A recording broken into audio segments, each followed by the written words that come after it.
Hello, I'm Eunice. I'm making this video to say I survived Peachtober.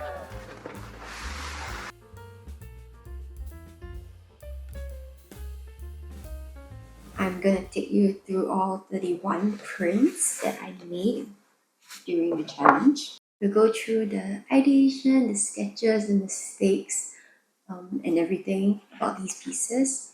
But we only have about 20 seconds for each. If not, this video will be way too long. So I thought I'll share how I got into this Lego printmaking, which is the medium that I chose for Peachtober. In the middle of September, I still hadn't decided on my medium. I was leaning towards doing something digital, which is what I'm familiar with. What scares me about doing digital for a challenge is that I never know where to start. Because you can undo and redo and edit and it never ends. So I was kind of worried about that. So I wanted to challenge myself with something different. But then one day I came across a reel by the artist Comic Blues, and he made posters with Lego, and I was like, you mean it's okay for us to put paint on expensive Lego? I was so intrigued and it looked so fun, and I was actually excited to create things with that. So on a whim, I decided to go with Lego printmaking. I think as a medium, it has a lot of limitations, which is great for me in terms of the challenge. It forced me not to overthink the designs, especially when there was so much to create. And also I was really excited to try. I guess the excitement helped push me forward. So within the 2 weeks before October began, I had ordered the Lego and I went on a 6-hour hunt for supplies that would fit the project. I really only sat down to test the medium 3 days before Peachtober started, which is quite insane, I know. I was kind of lucky that I was a bit naive about how difficult it was going to be, so I just pushed through it. It was quite insane, but on hindsight, I'm really thankful that I just went ahead. I actually couldn't really back out because I did sketches before my Lego came, and then I did a Lego sorting video before I had bought my art supplies. I had the Lego sorting video up before I even tried it. So I had already told everybody that I would be doing Lego printmaking. So I kind of put it upon myself to do it. All right, let's get into it. So first piece is these. So this one, honestly, was the first idea I had in mind when I was doing my brainstorm. I wrote these. This is what the sketch looked like. When I was printing this piece, I actually thought the challenge was going to fail because ink was slipping all over the blocks and I couldn't get it to print properly, and I honestly was in panic mode. But at that time, I had made a new printmaker friend who I met on my art supply hunt. I was like, oh, it's not working out, and he gave me some tips on how to get a better print, and so that really helped me with getting back on track. One thing that I like about this one is that there are all these texture spots. If you see the following pieces as we go along, there are less and less of the spots, only because I managed to get my ink more even. But now that I look at this, I actually quite like the texture because it really gives that handmade feel. And the next one is Wonder.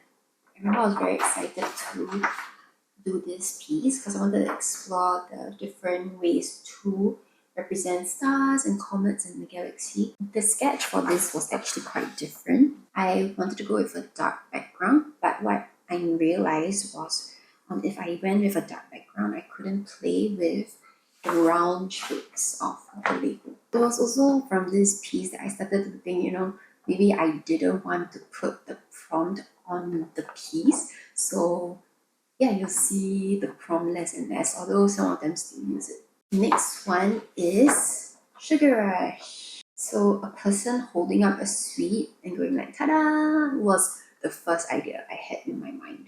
But this wasn't actually the original idea. At first I went with You Are So Sweet, but I decided to go with Sugar Rush instead. again avoiding the prompt in the image. I also wanted to try out these like wacky typography, which I love. It's very similar to what I like to do with my lettering, which is like take words and mash them together. So this was something I wanted to try, and I really liked how it turned out. The next one is grub. I struggled with this one because I had quite a boring idea actually. So this is the original sketch. Got that good grab. Didn't like that I had the prompt in it. I wanted to change to something else, but I was really stuck. The night before I had to print this one, 5 minutes before I fell asleep, good food, good mood just came into my mind, and I was like grabbing my phone in the dark and wrote it down on notes so that I could get to it the next day. And I really wanted to try this italics font because making something as curvy as italics with pixels is always quite fun to explore. The next one is one of my favorites. It's growth in progress. I really love this piece. I think the message came pretty quick once I saw that the prompt was sprig. I knew I wanted to do growth in progress, and when I do the pixel sketch, it doesn't really have much detail, or like the shapes aren't really actually decided yet. So what I really liked about this piece was I was very excited when I put together the leaf shape and also the butterfly. Those took a lot of experiments on the while setting the plate. But yeah, I was really happy when I landed on this arrangement. The next one is someone watching. I and TV screen was basically what came to mind, and I was basically stuck on it.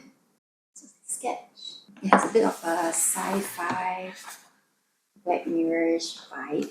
I don't know, it's not my vibe. Next one is Brace for Impact. So because I didn't get to try the dark space background on the Wonder piece, I decided to do it here, and I really liked how it turned out. This little guy is going like, oh no. The next one is my favorite, that it's the dream is called. I remember really struggling with this prompt because I really like the word dream, and I put a lot of pressure into getting the right idea. This was the sketch. You can see how it kind of translated over to Lego a bit differently.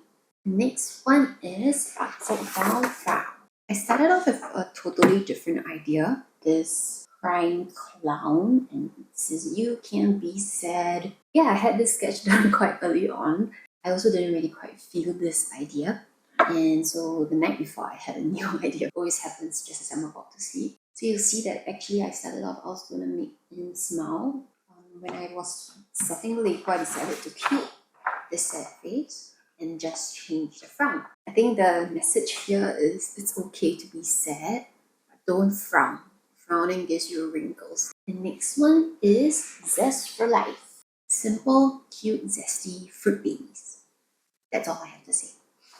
Next one is Draw Your Pencil. I originally wanted to do two pencil swords, so they have the pencil tip and the sword base, but as I was doing the sketch, it just wasn't quite obvious that the sword was a pencil. My husband was the one who suggested that I should change one of them to a pencil and one of them to a sword, just so the contrast is there and they are easily recognizable. So I think it turned out really nice. This was the sketch. I added these little rounds in the middle of the text, which I can't do on sketch, so that's just blank. The next one, Take Flight.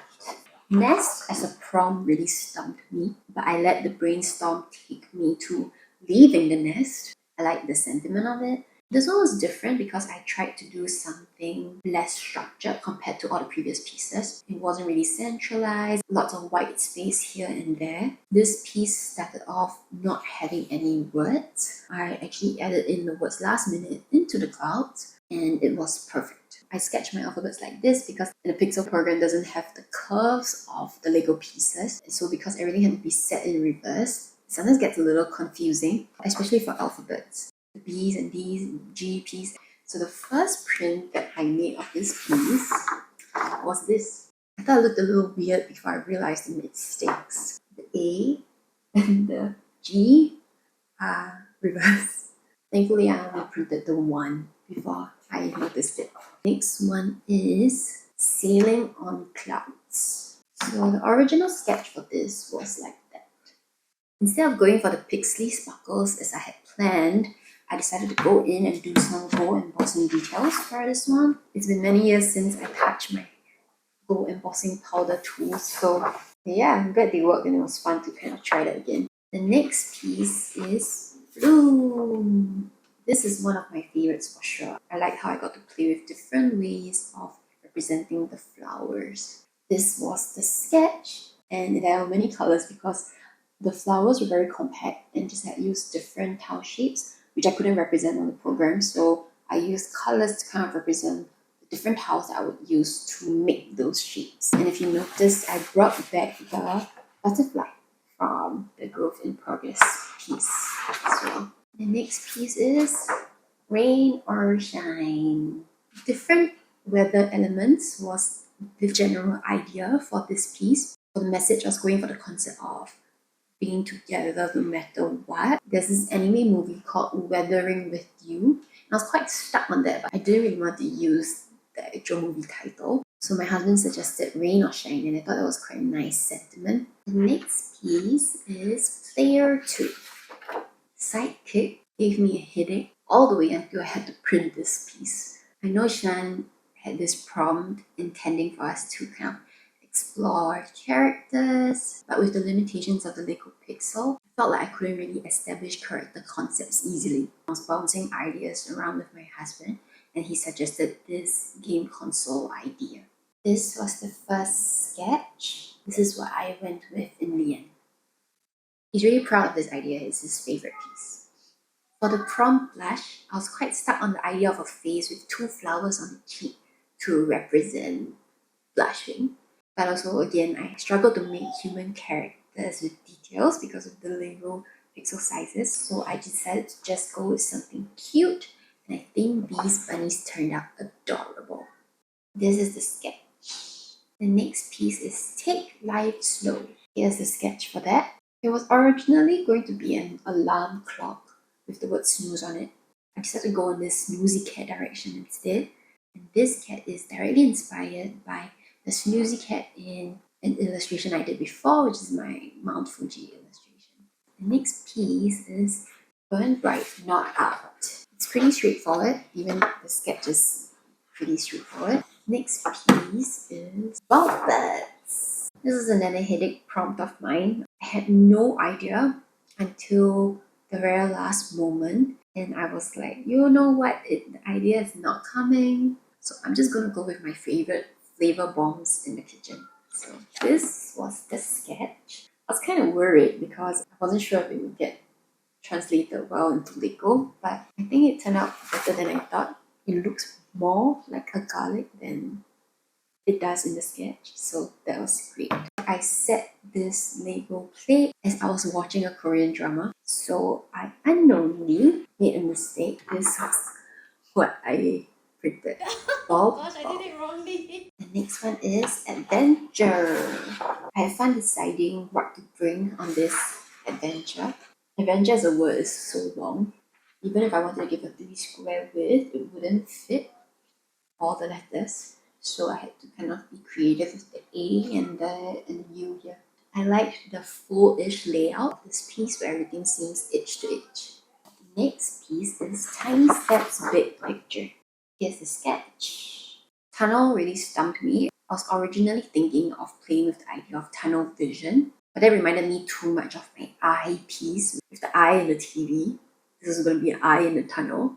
So I thought, why not try another kind of full background piece, kind of use the negative space to represent the image that I wanted to show. The more blocks you use, the longer it takes to print, so I only printed the one.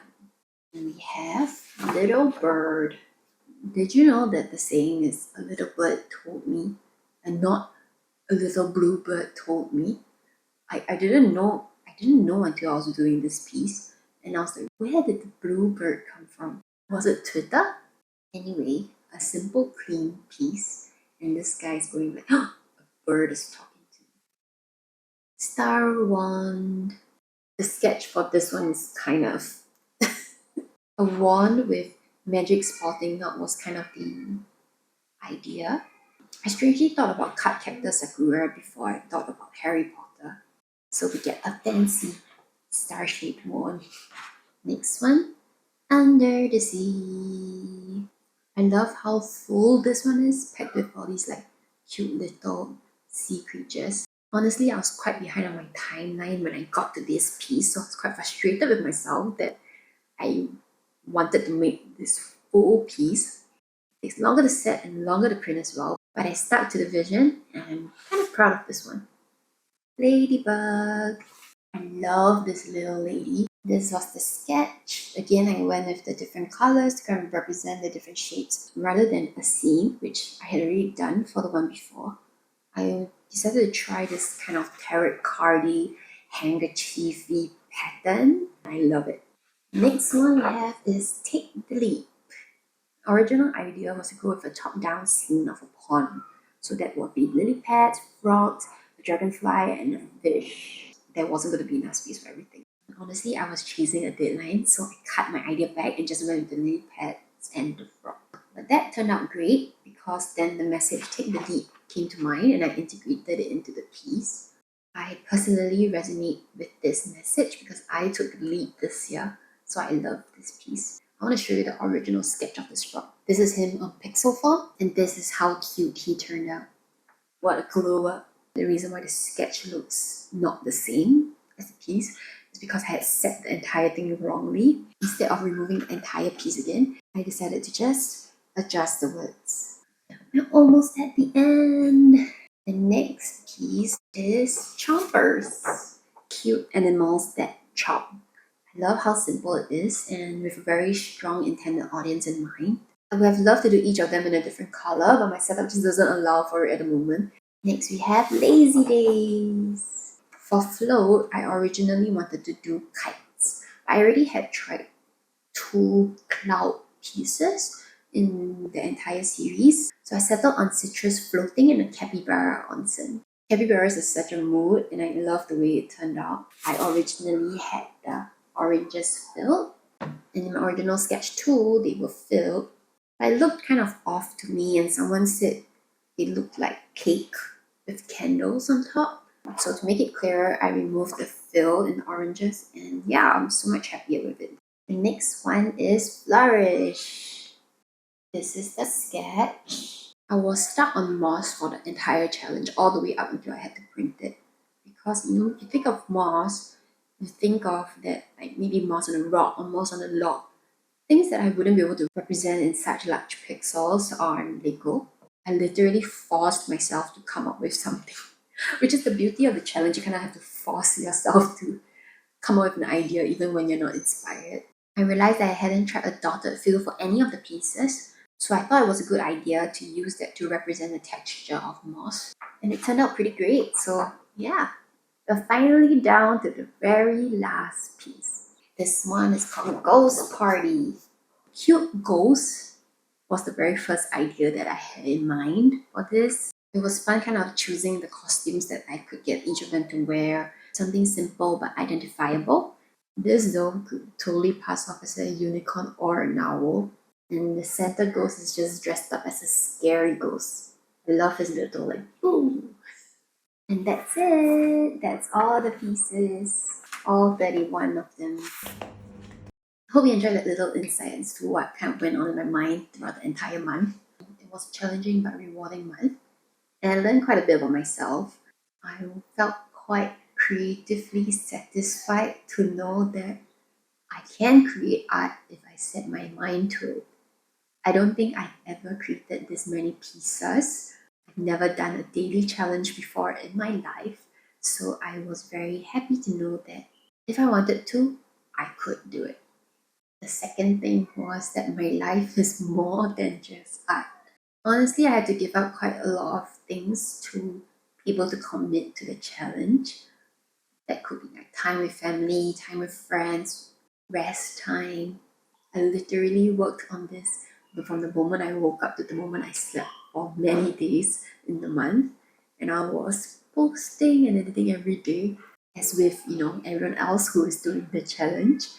And it was really fun to be creating with other artists as well, all doing the same prompts and just seeing what we've all created. It was something I wanted to do, so I was willing to sacrifice that. But it's not something that I want to give up on a daily basis. So thankfully, it was only a month.